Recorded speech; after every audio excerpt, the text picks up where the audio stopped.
Hello दोस्तों, फिर से स्वागत है आपको एक और नए वीडियो में। मेरे दोस्त, आज के इस वीडियो में क्लास 12th हिंदी का मेरे भाई 20 most important objective question answer है। अति महत्वपूर्ण क्वेश्चंस आंसर है जो कि आपके बोर्ड एग्जाम के लिए बहुत ही इंपॉर्टेंट है मेरे भाई। तो वीडियो को लास्ट तक देखना, अच्छा लगे लाइक कर दीजिएगा, चैनल पर नए हो सब्सक्राइब जरूर कर लीजिएगा, ठीक है, नए होंगे तो, ठीक है। देखिए, पीडीएफ नोट्स पाने के लिए 62 043 7872 पर व्हाट्सअप मैसेज करेंगे सिर्फ, ठीक है, सिर्फ व्हाट्सअप मैसेज करेंगे। देखिए, मैं आपको बता दूं कि आज हम बहुत ही फास्ट करेंगे और आप लोगों को भी आंसर फास्ट बताते चलना है, ठीक है, हम रुकेंगे नहीं एकदम मेरे भाई। चलिए आपको शुरुआत करते हैं जो कि मोस्ट इंपोर्टेंट है। पहला प्रश्न है जो कि मैंने इसको ए स्टार बनाता हूँ। प्रश्न है, गोद में सोने वाला कहलाता है। गोद में सोने वाला कहलाता है, क्या कहलाता है? एकदम मेरे भाई हम फास्ट करेंगे, 1 से 2 सेकंड का टाइम देंगे आंसर बताने को, ठीक है, और आप लोग चैट में आंसर बताते चलिए, ठीक है। देखिए, गोद में सोने वाला आपका मेरे भाई पुत्र नहीं होगा, बालक नहीं होगा, ठीक है, वह होगा अंकसाई। गोद में सोने वाला कहलाता है, अंकसाई कहलाता है। राइट ऑप्शन सी बन जाएगा, ठीक है। चलिए आगे देखिए, आपके सामने सेकंड प्रश्न है। सेकंड प्रश्न है, गुरु के समीप रहने वाला विद्यार्थी कहलाता है। गुरु के समीप रहने वाला विद्यार्थी क्या कहलाता है? बहुत बच्चा इसमें मारेंगे ब्रह्मचारी। मेरे भाई ब्रह्मचारी यहाँ पे नहीं होगा। गुरु के समीप रहने वाला विद्यार्थी आपका अंत्यवासी कहलाता है। क्या कहलाता है? अंत्यवासी कहलाता है। राइट ऑप्शन यहाँ पे सी बनेगा। आगे देखिए, अगला प्रश्न देखिए, आपके सामने आ गया, एक सेकंड। तीसरा प्रश्न आपके सामने, जिसका खंडन न किया जा सके वह है। जिसका खंडन न किया जा सके मेरे भाई, उसको खंडन नहीं किया जा सकता है, वह है, क्या है? तो उसी को एक शब्द में बोला जाता है अखंडनीय। क्या बोला जाता है? अखंडनीय बोला जाता है। जिसको खंडन न किया जा सके उसे अखंडनीय बोला जाता है, ठीक है। चलिए आगे देखिए, अगला प्रश्न देखिए, चौथा प्रश्न है, जिसका, देखिए यहाँ पे जान नहीं होगा, जिसका जन्म, मैं आपको यहाँ पे फ्रेश लिखता हूँ, देखिए, जिसका जन्म पहले हुआ हो, ठीक है, वहाँ पे जान नहीं होगा। जिसका जन्म, टाइप में छूट गया है, जिसका जन्म पहले हुआ हो, जिसका जन्म पहले हुआ हो, जैसे कि आपका बड़े भैया और आप छोटे, मतलब मानिए कि आप 2 भाई हैं, एक बड़े भैया हैं, एक और आप छोटे हैं, तो दोनों भाई में से सबसे पहला जन्म, जिसका जन्म पहले हुआ हो, किसका जन्म पहला होगा? आपका बड़े भैया का जन्म पहले हुआ होगा। तो देखिए यहाँ पे बड़ा नहीं मार लीजिएगा। देखिए, अग्रज का मतलब क्या होता है? आगे, ठीक है, अग्रज का मतलब क्या होता है? आगे। और अनुज का मतलब क्या होता है? छोटा, ठीक है, क्या होता है? अनुज का मतलब छोटा होता है। तो जिसका जन्म पहले हुआ हो वह होता है अग्रज, ठीक है, और जिसका जन्म बाद में हुआ हो वह होगा अनुज, ठीक है। तो यहाँ पे पूछा है जिसका जन्म, यहाँ पे जन्म होगा, क्या होगा? यहाँ पे जन्म होगा मेरे भाई। जिसका जन्म पहले हुआ उसी को अग्रज बोलते हैं। राइट ऑप्शन सी बन जाएगा। अगर पूछे जिसका जन्म पहले नहीं, पूछकर जिसका जन्म बाद में हुआ हो, तो आप क्या मारेंगे? अनुज मारेंगे। क्या मारेंगे? अनुज मारेंगे। लेकिन यहाँ पे आपसे पहले पूछा है जिसका जन्म पहले हुआ तो अग्रज मार लीजिएगा, ठीक है, एकदम आप लोगों को तो समझ में आ गया होगा, ठीक है। चलिए देखिए, आपके सामने 5वां प्रश्न है, जिसके बिना काम ना चल सके के लिए एक शब्द है। बताइए, जिसके बिना काम ना चल सके के लिए एक शब्द में क्या बोला जाता है? तो मेरे भाई अपरिहार्य बोला जाता है। क्या बोला जाता है? अपरिहार्य बोला जाता है। बहुत ही मोस्ट इंपोर्टेंट है यह प्रश्न, ठीक है, एकदम ये वाला सही हो जाएगा। चलिए देखिए, आपके सामने आ गया 6 नंबर, जो खाने योग्य हो वह है। मेरे भाई जो खाने के लिए है, जिसको हम खा सकते हैं, शुद्ध, मेरे भाई यहाँ पे कहने का मतलब नहीं है। देखिए यहाँ पे आपसे अनेक शब्दों के लिए एक शब्द पूछा जा रहा है, ठीक है। जो खाने योग्य हो उसी को हम लोग खाद्य कहते हैं। क्या कहते हैं? खाद्य कहते हैं। खाद्य, देखिए ये खाद नहीं, एक सेकंड, ये वाला खाद नहीं, ये वाला खाद आपका हो जाएगा यूरिया हुआ, डीएपी हुआ, ये सब वो मतलब खेतों में लगाने के लिए यह खाद जाएगा। और एक होता है खाद्य। खाद्य आपका क्या होगा मेरे भाई? खाने के लिए होता है, जो कि गेहूं, आटा, चावल ये सब होता है। तो राइट ऑप्शन सी हो जाएगा, ठीक है। आगे देखिए, अगला प्रश्न देखिए, 7 नंबर, अनल शब्द का पर्यायवाची होगा। अनल शब्द मेरे भाई बताइए, अनल शब्द, अनल किसको बोलते हैं? तो अनल मेरे भाई आग को बोलते हैं, अग्नि को बोलते हैं। किसको बोलते हैं? अग्नि को बोलते हैं, तो आग को बोलते हैं। राइट ऑप्शन आपका क्या होगा? आग होगा पर्यायवाची शब्द, ठीक है। चलिए ज़्यादा टाइम ना लेंगे मेरे भाई, हम फास्ट करेंगे और आप लोग का आंसर फास्ट बताते चलिए। देखिए, आप फटाक दे आंसर पढ़िए, आंसर बताइए। देखिए 8वां प्रश्न है, आयुष्मान शब्द का पर्यायवाची होगा। आयुष्मान शब्द का पर्यायवाची क्या होगा? तो बहुत लोग मारते हैं इसमें आयुष्मान, क्या मारते हैं? पुत्र मारते हैं, गलत होगा। आयुष्मान शब्द का पर्यायवाची होगा चिरंजीव।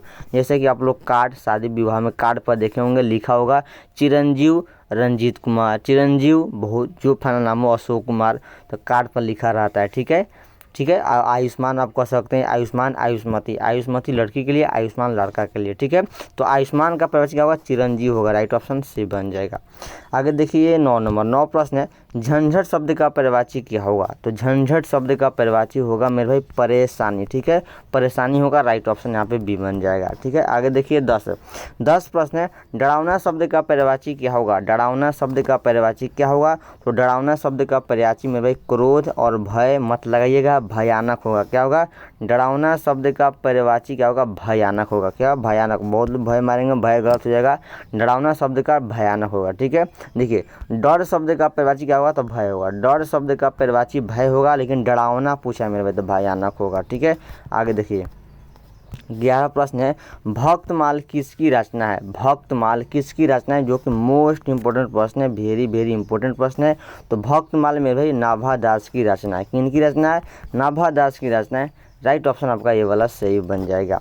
ठीक है, आगे देखिए 12वां प्रश्न है, जो कि आप लोग फटाफट आंसर बताइए। 12 प्रश्न है, हिंदी कहानी के विकास में मील का पत्थर कौन सी कहानी मानी जाती है? हिंदी कहानी के विकास में मील का पत्थर, मेरे भाई यहाँ पे ध्यान दीजिए, मील का पत्थर कौन सी कहानी मानी जाती है?